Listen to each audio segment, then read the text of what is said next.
Hello, मैं doctor Suresh. आज आप लोगों को कोरिलेशन के बारे में बताएंगे। कोरिलेशन क्या होता है?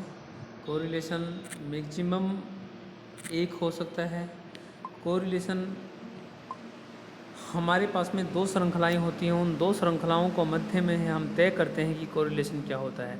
ये दो श्रृंखलाएं एक्स और वाई कुछ भी हो सकता है। दो स्टूडेंट हो सकते हैं, दो कंट्री हो सकते हैं, दो प्रोडक्शन हो सकते हैं। इन दोनों एक्स और वाई श्रेणी के मध्य यानी एक्स श्रेणी वाई पर या वाई श्रेणी एक्स पर क्या प्रभाव डालती है, इस प्रभाव को हम चेक करने के लिए कोरिलेशन कैलकुलेट करते हैं। कोरिलेशन मैक्सिमम एक हो सकता है, एक पॉजिटिव हो सकता है, एक नेगेटिव हो सकता है। जब कोरिलेशन एक होगा तो इसको हम पूर्ण कोरिलेशन कहेंगे यानी परफेक्ट कोरिलेशन कहेंगे। ये पॉजिटिव भी हो सकता है, ये नेगेटिव भी हो सकता है। उसके बाद में हाई कोरिलेशन 0.75 और 1 के मध्य होता है। ये पॉजिटिव हो सकता है या नेगेटिव हो सकता है, इसको हम हाई कोरिलेशन कहेंगे।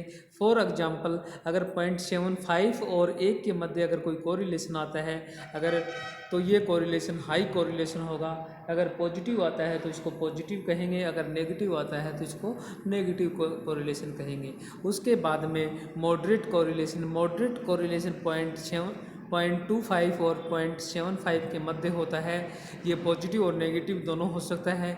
अगर पॉजिटिव आएगा तो इसको पॉजिटिव कोरिलेशन कहेंगे, पॉजिटिव मध्यम कोरिलेशन कहेंगे, और अगर नेगेटिव आएगा तो इसको नेगेटिव मध्यम कोरिलेशन कहेंगे। उसके बाद में लो कोरिलेशन 0 और 0.25 के मध्य होता है। ये पॉजिटिव और नेगेटिव हो सकता है। उसके बाद में अगर कोरिलेशन दोनों श्रृंखलाओं के मध्य अगर कोरिलेशन 0 आता है तो हम ये कह सकते हैं कि दोनों श्रृंखलाओं के मध्य कोरिलेशन का अभाव है, यानी शून्य कोरिलेशन है। कोरिलेशन का ये बेस है, इस बेस के अकॉर्डिंग हम आगे कैलकुलेशन कैलकुलेट करेंगे, यानी इसी टेबल के आधार पर हम ये करेंगे कि कोरिलेशन कितना हो सकता है। अर्थात मैक्सिमम कोरिलेशन एक हो सकता है, एक से अधिक किसी भी कंडीशन में कोरिलेशन नहीं होगा। अगर एग्जाम में किसी बच्चे का आंसर एक से अधिक आता है तो यानी उसने क्वेश्चन को गलत किया हुआ है। कोरिलेशन को हम कैलकुलेट करने के हमारे पास में बहुत सारी विधियां हैं। हम सबसे पहले कोरिलेशन मेथड के बारे में बात करेंगे। कोरिलेशन मेथड कोरिलेशन का सबसे बेस्ट मेथड है। इसमें हम कोरिलेशन के थर्ड फार्मूले के अकॉर्डिंग क्वेश्चन सोल्व करेंगे। थर्ड फार्मूला क्या कहता है? कोरिलेशन मेथड के अकॉर्डिंग हम जब क्वेश्चन सोल्व करते हैं तो ये हमारे पास में दो श्रेणियां हैं, दोनों श्रेणियों के मध्य कोरिलेशन कैलकुलेट करता है, यानी एक्स का वाई पर या वाई का एक्स पर, दोनों का पॉजिटिव या नेगेटिव प्रभाव को चेक करने के लिए हम कोरिलेशन कैलकुलेट करते हैं। कोरिलेशन कैलकुलेट करने का कोरिलेशन मेथड सबसे बेस्ट मेथड माना जाता है।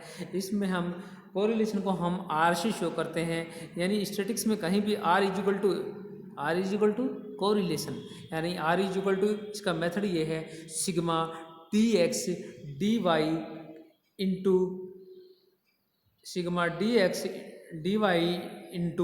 एन माइनस में sigma d x into sigma d y upon sigma d square x into n minus में सिग्मा डी एक्स का whole square into sigma d square y into n minus में sigma d y का whole square. यह हमारे पास में correlation का third formula है जिसके अकॉर्डिंग हम क्वेश्चन सोल्व कर सकते हैं। यहाँ पर स्टूडेंट को ध्यान देने योग्य बात यह है कि हमें सबसे पहले ये डिफाइन करना है कि कोरिलेशन किसके मध्य कैलकुलेट करना है।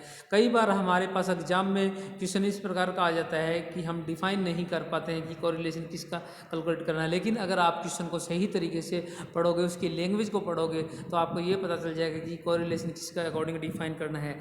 जैसा कि स्क्रीन पर दिखाई दे रहा है कि हमारे पास में रेनफॉल की संख्या दिखा रखी है, यानी रेनफॉल हमारे लिए एक्स है। एक्स हमारे पास में है 20, 22, 24, 26, 28, 30 और 32। उसके बाद में रबी प्रोडक्शन और खरीफ प्रोडक्शन। अब हमें डिफाइन करना है कि यहाँ पर क्वेश्चन की लैंग्वेज क्या कहेगी, हमें किसके मध्य कोरिलेशन कैलकुलेट करना है, रेनफॉल और रबी के प्रोडक्शन के मध्य कैलकुलेट करना है, या रेनफॉल या खरीफ के प्रोडक्शन के मध्य कोरिलेशन कैलकुलेट करना है, या हमें रबी प्रोडक्शन और खरीफ प्रोडक्शन के मध्य कोरिलेशन कैलकुलेट करना है। उसके अकॉर्डिंग हम कोरिलेशन कैलकुलेट कर सकते हैं। एक बार आप इस टेबल के आधार पर आप ट्राई कीजिए। अगर फिर नहीं समझ में आया तो मैं आपको और एक्सप्लेनेशन कर दूंगा। आप मुझसे कॉल पे भी बात कर सकते हैं। मेरे मेरे मोबाइल नंबर है 9413114742। मैं डॉक्टर सुरेश। Thank you.